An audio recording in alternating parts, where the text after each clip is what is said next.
Assalamualaikum warahmatullahi wabarakatuh. Perkenalkan, nama saya Saftri Harika. Saya dari Prodi Fisika Universitas Muhammadiyah Riau. Nah, dalam video kali ini saya akan mempresentasikan tugas UAS saya, yaitu Al-Islam 2.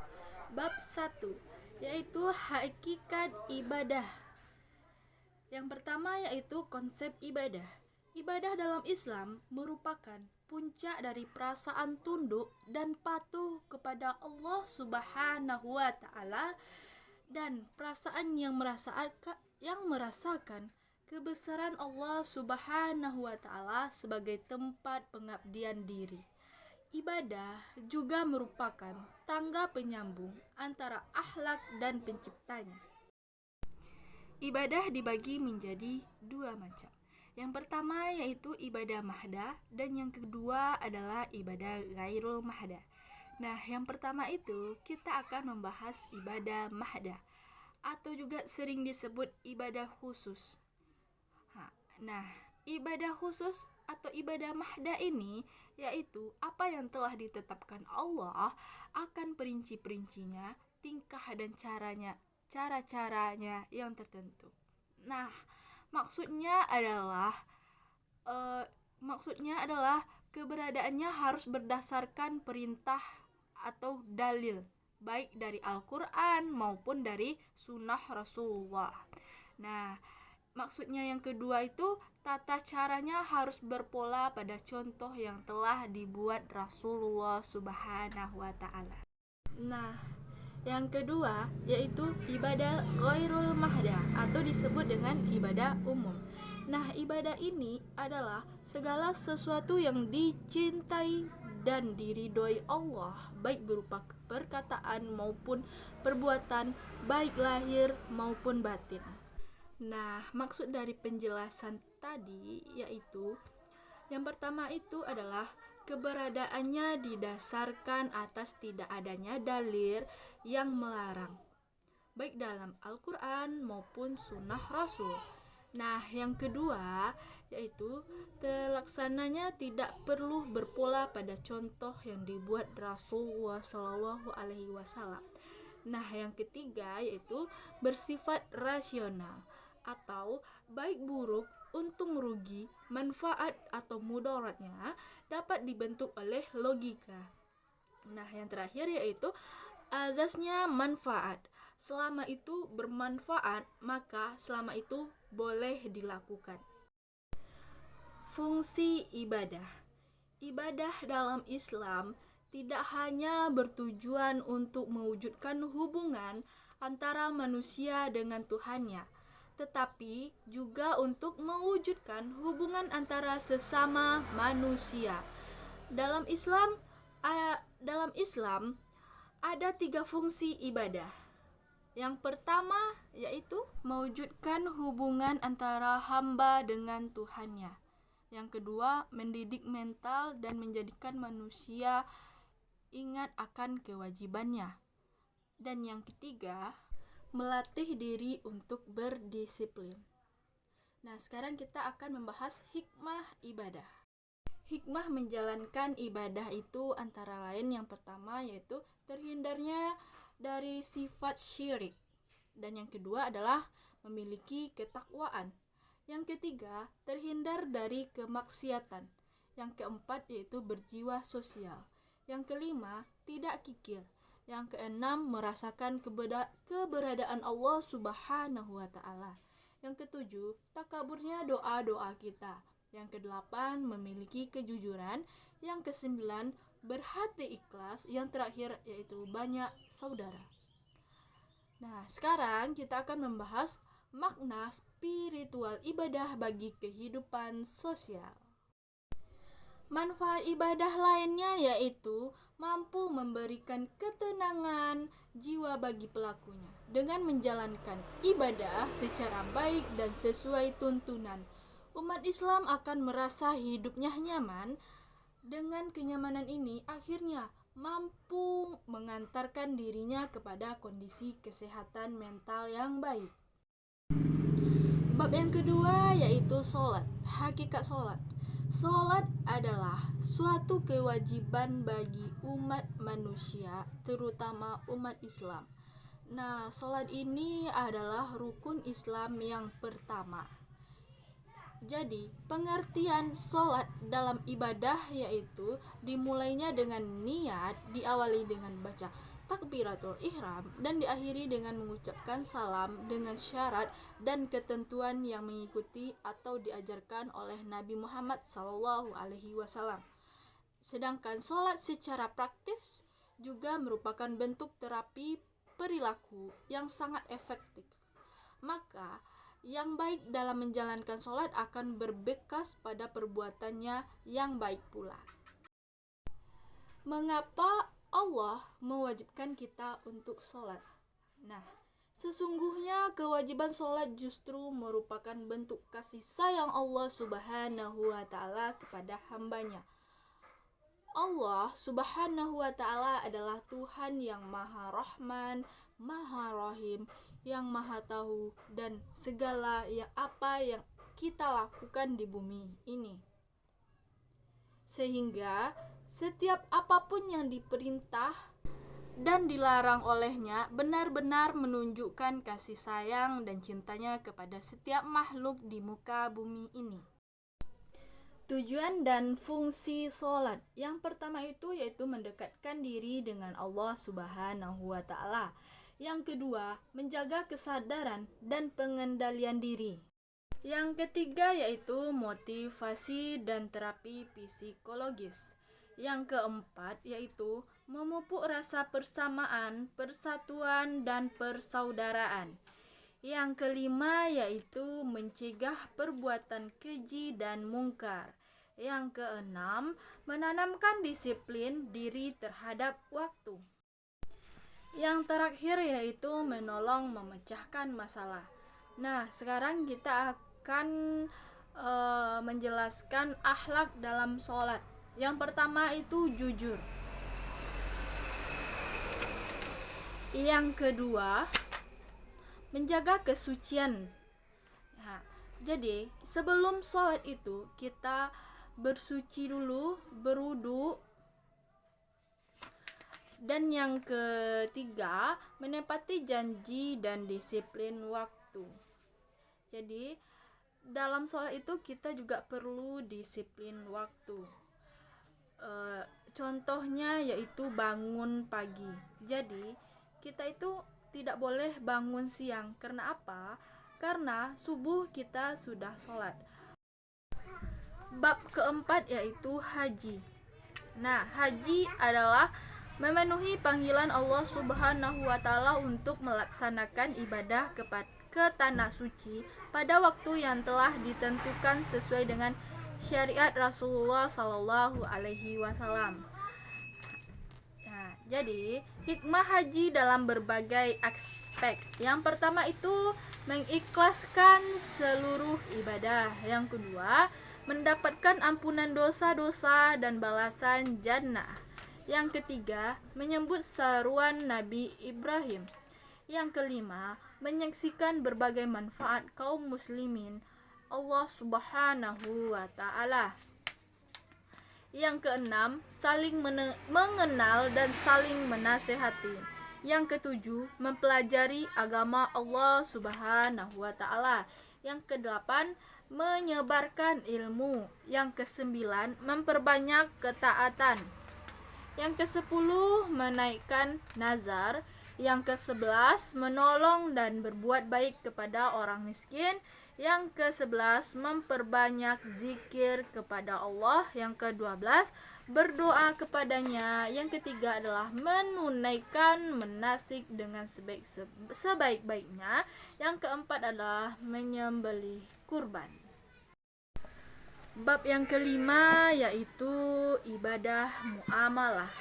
Nah, yang dimaksud dengan ibadah muamalah di sini adalah ibadah yang dilakukan dengan menggunakan harta benda. Sebagai contoh yaitu haji, umroh, zakat, infak, sedekah, fidyah, kurban, akikah, dan lain-lainnya. Macam-macam ibadah makliyah. Ibadah makliyah dapat dibagi dalam beberapa bentuk. Di antaranya adalah ibadah bercampur tangan dengan makliyahnya atau harta bendanya seperti haji dan umroh. Kedua bentuk ibadah ini memerlukan pengorbanan biaya yang besar. Tanpa biaya tersebut, ibadah ini hampir tidak bisa dilaksanakan, terutama bagi kita yang berada di luar kota suci tersebut atau di kota Mekah dan Madinah. Di dalam ibadah haji dan umroh bergabung ibadah solat, syafar, dan kurban untuk haji. Oleh karena itu, ibadah ini menjadi tinggi nilainya dan besar pahalanya di sisi Allah Subhanahu wa taala. Kemudian ada ibadah mahliyah yang berupa pengorbanan harta saja seperti zakat, infak, dan sedekah. Nah, organisasi ibadah makliyah. Ibadah makliyah sangat penting dilihat dari berbagai segi, antaranya yang pertama itu yaitu membersihkan harta dan kotoran kebalikan, keserakahan, kekejaman, dan kezaliman terhadap kaum fakir miskin. Yang kedua itu yaitu berfungsi ekonomi, membantu makanan bagi yang miskin atau memerlukan. Yang ketiga, memiliki fungsi sosial. Dengan memberikan zakat kepada fakir miskin, bisa menjaga keseimbangan hidup atau kesengajaan dan menghindari ketidakadilan sosial. Yang keempat, memupuk rasa kasih sayang dan kecintaan orang kaya kepada yang tidak memiliki harta, sehingga terjalin keterpaduan antara orang miskin dan orang kaya. Yang kelima, mengikis segala bentuk kejahatan yang bisa terjadi dalam masyarakat akibat kesengajaan dan ketidakadilan sosial. Yang bab keenam yaitu akhlak. Nah, jadi teman-teman, akhlak itu sangat diperlukan bagi diri kita sendiri. Akhlak baik.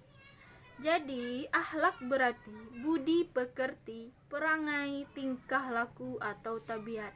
Akhlak diartikan juga sikap yang melahirkan perbuatan, perilaku, tingkah laku, mungkin baik, mungkin buruk, seperti telah yang disebutkan tadi. Nah, sumber akhlak dalam Islam yaitu yang pertama Al-Quran dan Karim, merupakan sumber pertama bagi akhlak. Yang kedua yaitu Al-Hadis. Hadis merupakan sumber dari ajaran syariat. Hadis adalah segala ucapan, perbuatan, dan ketaatan Rasulullah Shallallahu Alaihi Wasallam. Jadi tujuan seorang berakhlak mulia yaitu mendapatkan ridho dari Allah Subhanahu Wa Taala. Akhlak baik tujuannya untuk mendapatkan ridho dari Allah Subhanahu Wa Taala. Tidak pantas bagi seorang muslim berakhlak dengan tujuan untuk dipuji saja oleh orang lain, karena hal itu termasuk riya. Begitu juga tidak pantas bagi seorang berakhlak dengan tujuan untuk mencari materi saja. Bab yang ketujuh yaitu macam-macam akhlak. Nah, akhlak kepada Allah. Yang pertama itu macam-macam akhlak kepada Allah yaitu membenarkan berita yang datang dari Allah Subhanahu wa taala. Maksudnya adalah seorang tidak boleh ragu dan bimbang dalam membenarkan berita yang datang dari Allah Subhanahu wa taala. Yang kedua itu yaitu menerima hukum-hukum yang Allah tetapkan dan mengamalkannya. Yang ketiga yaitu menerima takdir Allah dengan sabar dan ridho. Bab yang kedelapan yaitu membangun keluarga yang sakinah. Yang pertama itu Islam menganjurkan kita nikah. Jadi nikah itu adalah sunnah Rasulullah Sallallahu Alaihi Wasallam. Yang kedua, Islam tidak menyukai membujang.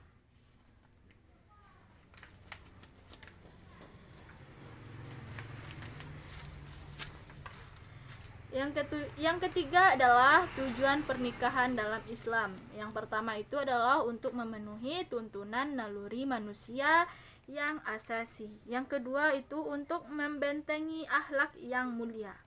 Yang ketiga adalah untuk menegakkan rumah tangga yang islami. Bab yang ke-11 yaitu muamalah. Jadi, pengertian dari muamalah itu yaitu mengetahui bahwa suatu aturan hukum Allah yang mengatur manusia dalam kaitannya dengan urusan duniawi dalam pergaulan sosial.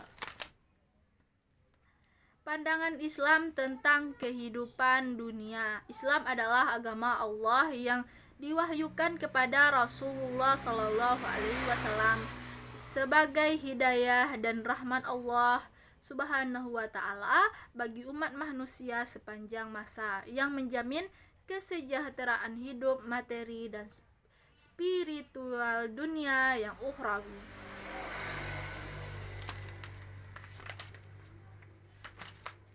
Islam dan kejayaan hidup. Disebut-sebut bahwa jumlah pemeluk Islam terbesar di dunia adalah bangsa Indonesia. Padahal pada sisi lain, bangsa Indonesia masih masuk kategori negara berkembang. Begitu juga negara-negara Islam lainnya.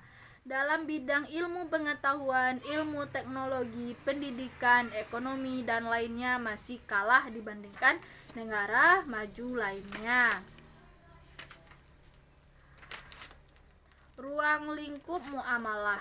Yang pertama yaitu muamalah al-dabiyah.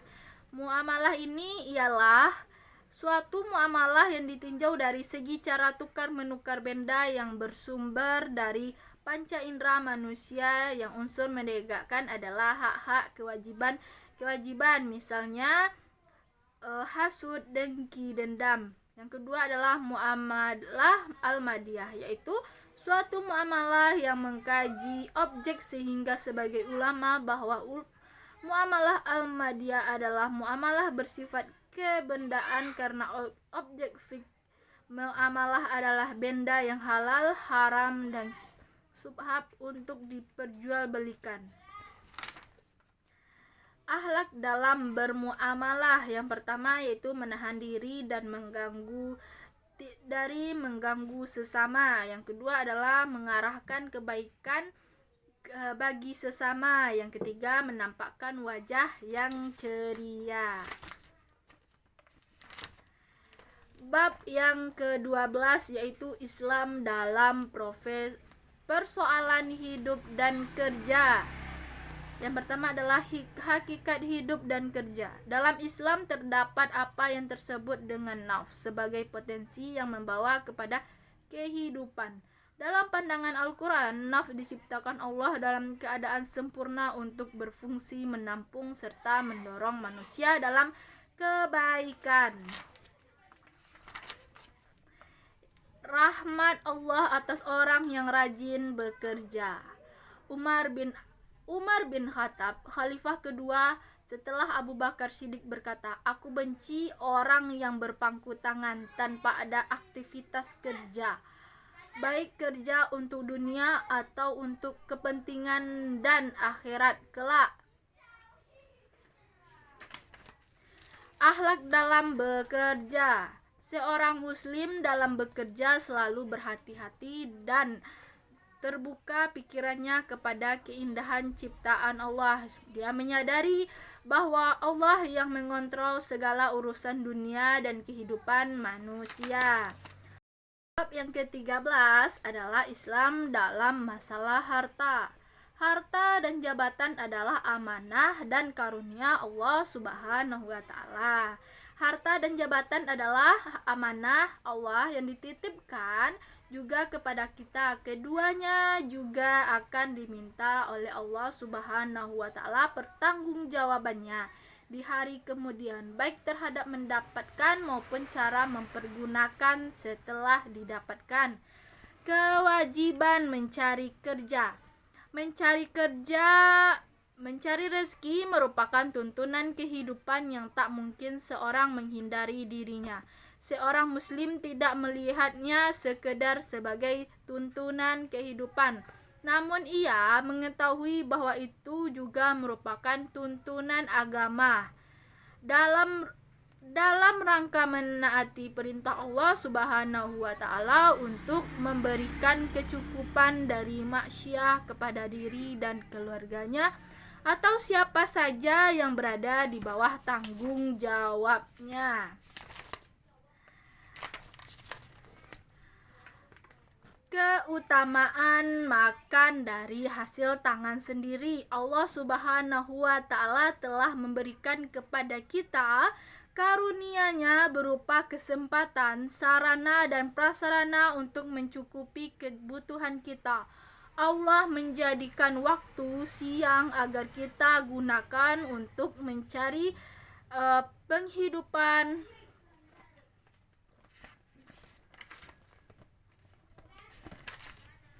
Harta dan jabatan sebagai amanah.